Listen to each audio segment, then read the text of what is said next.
So I went ahead and picked up a Beretta 92S, they call it. I don't really know what the difference is between a Beretta 92S and a 92FS. I suppose if I spend a little bit of time searching on the internet, I could figure that out, but right now it's not that important to me. But anyways, here's the Beretta 92S. It has a 4.9-inch barrel, 15 round magazine, and it is empty, and we are ready to look at it. So this is a used pistol. I understand that it's from Italy. I got it from Palmetto State Armory, and apparently it was used by a police officer of some sort, or somebody who needed a gun. And I noticed that this particular gun, the safety does not work. So, usually if you if you have a functioning safety, you pull this down like this, and then you pull the trigger, it's not going to fire. For example, this is my Beretta Model 81. It's got a, that safety right there, so it's not going to fire when the safety's on. But this particular one, the safety does not work. So we will take it apart and look inside. Let's go ahead and do that right now. Let's see. So you pull the slide back like so. There's this button over here that I depress, and that allows me to rotate this little lever right here, and then the slide will come off to the front like so.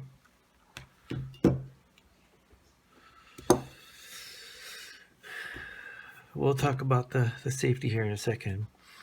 So this comes apart like a lot of other Berettas, and then the barrel, it lifts up through these slots right here, and you take that out. Well, let's go ahead and see if I can do that. There we go.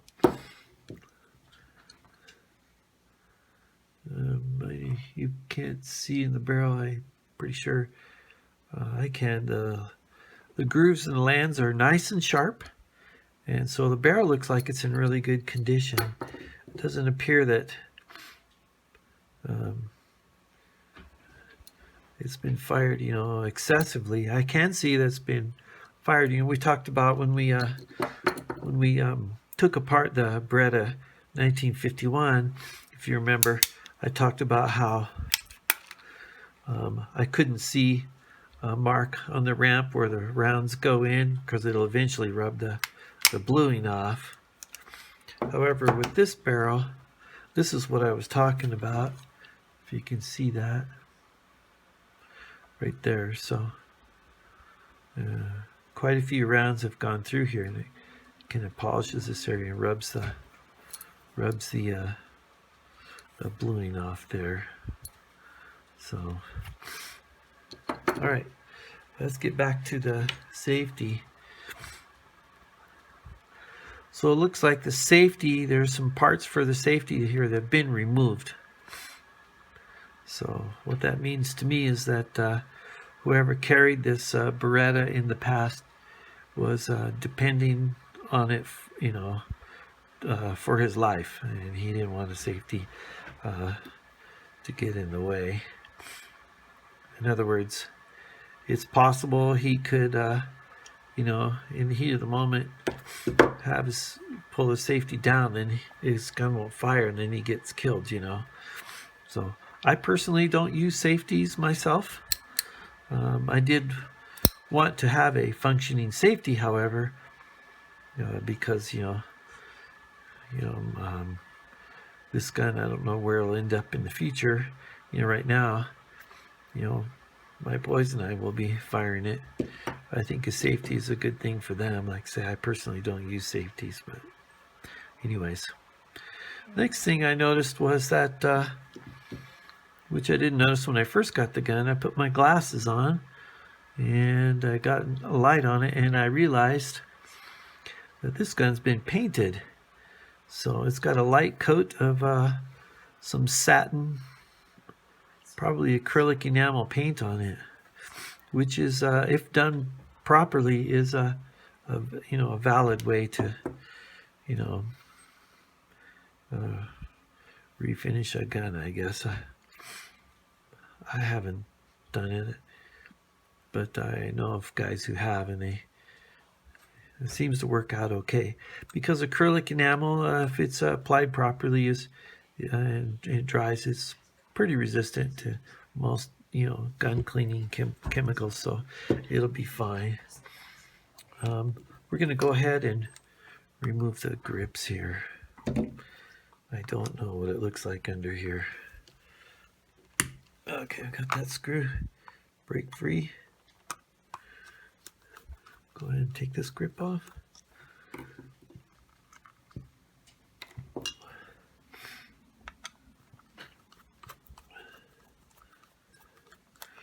There we go, over there. That one on. Just to see what it looks like under here. Not bad, a little dirty around the edges. A little bit of dirt and stuff in here. I'll clean all that off. Let's remove the other side. Well, that was tight. Oh, there we go. Always make sure you have the correct screwdriver when working on your guns. If not, the screwdriver will, won't fit in the slot very well, and then it may mar your screw. Then you'll be trying to fix it or, replace your screw if your screw looks too ugly. And the other side, same thing. So I'll just be cleaning all this up and putting it back together, which is quite a bit different than, in the case of my Beretta 1951. If you remember that video, which I posted a few weeks ago, and my Beretta Model 81, where we used a file to smooth some rough areas on the metal, and then I re-blued, with some cold blue those areas.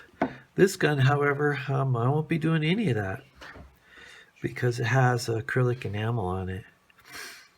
So the only thing I could do in this case, if I wanted to make it, look better, would be to strip the acrylic enamel off, file the metal to the amount of gloss or smoothness that I wanted, and then re-blue it. Probably, if I was going to be doing all that, it wouldn't be cold blue, it'd be hot blue in a tank and all that. The frame, however, is not chrome moly, some sort of aluminum alloy. And I don't know if you can see, but some of the paints come off here and on this little corner right here. So I can't just, rub some cold blue on that and fix that. I would have to do the same thing, except that in the case of the frame, I wouldn't be bluing it in a hot blue, in a tank or anything. I probably would be going right back to the acrylic enamel that's already on it. So I'm not going to be doing what I did in the case of these guns. Rather, I'm just going to clean this up and put it all together, and that's it. I may re-blue the, in fact, I think I will, the end of this barrel where the bluing's kind of rubbed off there after I get it all cleaned up, because this will blue. This is not paint here, so, and should be a good shooter. So I'm going to go ahead and clean all these parts and clean this, and I'll probably show you how I re-blue that, and then we'll put it back together. Alright, well, let's go ahead and blue the end of this barrel here, which is pretty easy to do. I use some Scotch-Brite to give this a nice little matte finish to it. I just put the barrel against the Scotch-Brite and give it a couple little twists. I don't know if you can see that it looks different here or not. And then I get a little Q-tip, and I'm just using some Birchwood KC Super Blue. It's just a cold blue. I use that a lot for little simple things. Is it the best cold blue in the world? I doubt it. Does it work okay for little things? Absolutely. So get a Q-tip, and we'll get some blue on it. I'll go ahead and do this into this barrel before I clean the barrel, because when I clean, I'm going to have some oils and stuff on here, which will be, then I have to clean those off before I could blue it. So we want to be careful not to get any on the internal aspect of the barrel.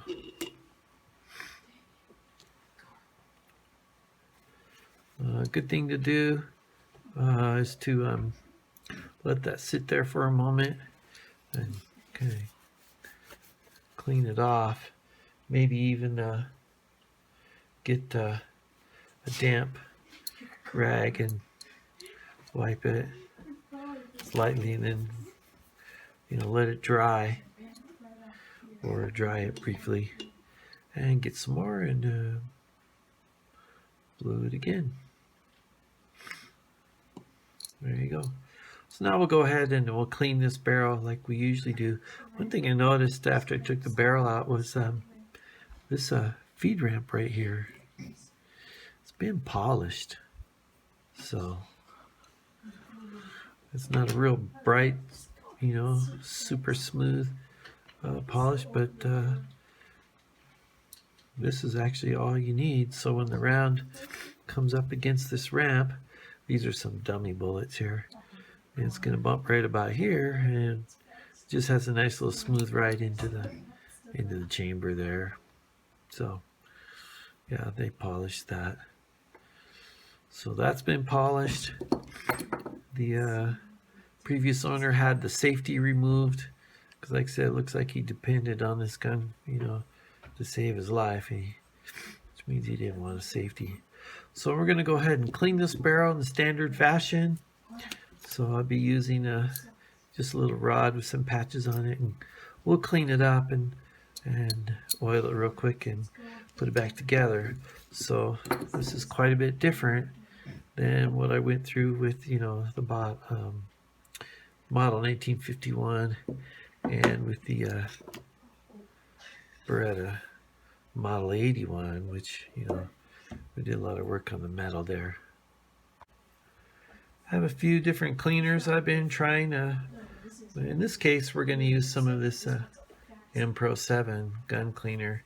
It's got a little pump spray on it. That's kind of handy. We'll spray it right on here and clean our barrel on the inside. Let me put this cold blue away before I knock it over and make a big mess that I'll regret. So go ahead and get our M Pro 7. That's kind of off the side of the camera there, because I got a paper towel over there, so the overspray won't get on my little working surface here. Then we'll run our patch through here a few times.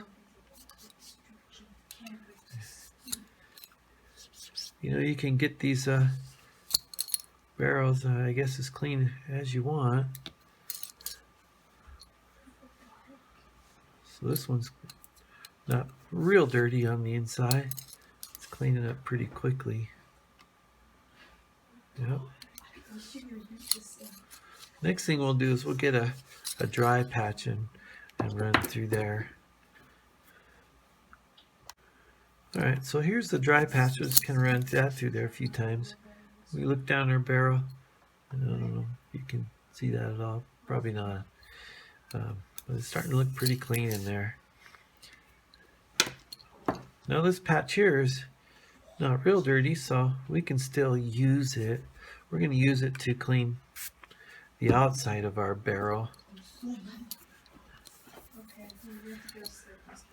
And clean around these lugs here and everything. They don't get real dirty, but they do get dirty during use, and it's not hard to clean. You can even pass the patch, let's see, underneath here if you like, to the other side, and clean under there like so.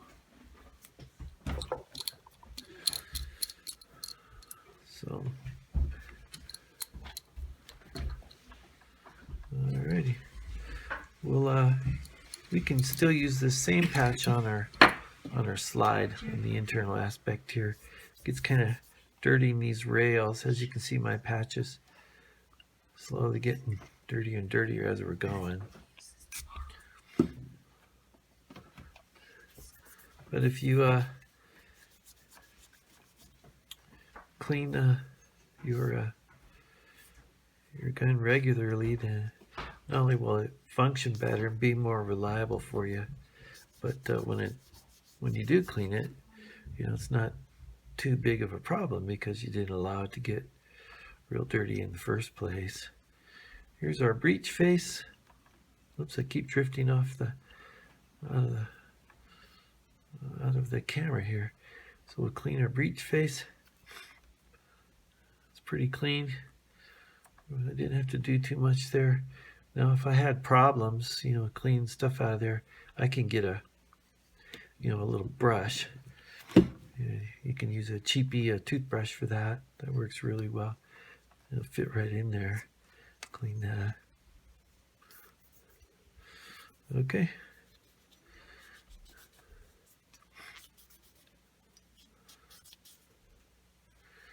You can use, if you were careful, something to push that patch down these little grooves. The reason I say you need to be careful is you don't want to push the metallic end of the screwdriver through your patch, because then it'll start rubbing on your metal. Okay, what we'll get ready to do now is lubricate and put it back together. So as you can see, we're not doing near as much to this as I've done to some other Berettas in the past in some other videos. Not much I can do with this one because of the finish on here. Should be possible to buy the parts for the safety here, and I will look for those and see if I can track those down. I'll probably have my gunsmith friend give me some pointers on putting it back together. They have to help me. I may need help driving this pin out because somebody put the pin in, and as you can see, they peened it there. So yeah, I'll put the safety back in if I can. Like I say, I don't use safeties myself, but other people, family members and that who may use this gun, they may want to use the safety. All right, let's do some lubrication and put this Beretta back together. This here doesn't require too much lubrication, pretty easy to do. I'm using some M-Pro 7 that here. I just want to use this up. I have if you remember from if you saw an earlier video, I have some oil I've put together myself for my guns, but I forgot to bring that up, and this one's in my little kit here, and I like the M-Pro 7 oil, so instead of running off to find the oil that I put together myself for my guns, we're just going to use this one. So these rails here, they're going to need some lubrication. I just put a little drop on each area there. Now parts on the gun that touch each other when they're moving will rub some of the finish off. So if you can see right here, there's a little shiny line here and here, so we know there's something touching there, which would be the slide. So we'll be sure to have a little drop of oil in each of those, in that right there, so that when it's moving in function, it'll have lubrication there. Gosh, excuse me. Same thing with our slide, pretty easy. Couple of little drops of oil here and there. Since this has been refinished, it doesn't look like it was used much after that, because I can see some of that paint on here, and it's not been rubbed off or worn off. So remember, acrylic enamel, I don't think it's the most ideal material to use to refinish a gun, but if done carefully and properly, by that I mean, everything's clean and prepared before you spray it on, and you don't spray it on too thick, it should work pretty good and be a fairly durable finish. All right, we've got our barrel back in. Next up, we'll get our guide rod. Let's go across that with my M-Pro 7 cleaner on there real quick. This looks pretty clean, so it doesn't look like we need to do much there. Just a little bit of oil on this rod, then I can kind of spin the rod, or the spring rather, on the rod, and it will spread it around. A little bit on the spring, that's pretty easy to do. Don't need much there. And then let's go ahead and put our spring and our guide rod back in, hopefully without having it slip off and go flying halfway across the room. Okay, so now we have our barrel, our guide rod, and our spring back in our slide. It's time to return the slide to the frame, which should be pretty easy. Just slide it in from the back like that, forward, and push it back, just like we did when we took it off. All right, so we've got it back together. Put our grips back on. In this case, since I'm not really refinishing the gun in any way, I don't think I'm going to refinish the the grips either. Hang on, looks like one of my, yes, so the little bushing that holds the that the grip screw uses came off, and it's on my screw, so I'll have to resolve that someday, I guess, if I want to. So we'll just put this back in as a unit, which should work fine. The other screws, however, the bushing remained in the frame, so we can attend to that some other day. Probably not too big of a problem.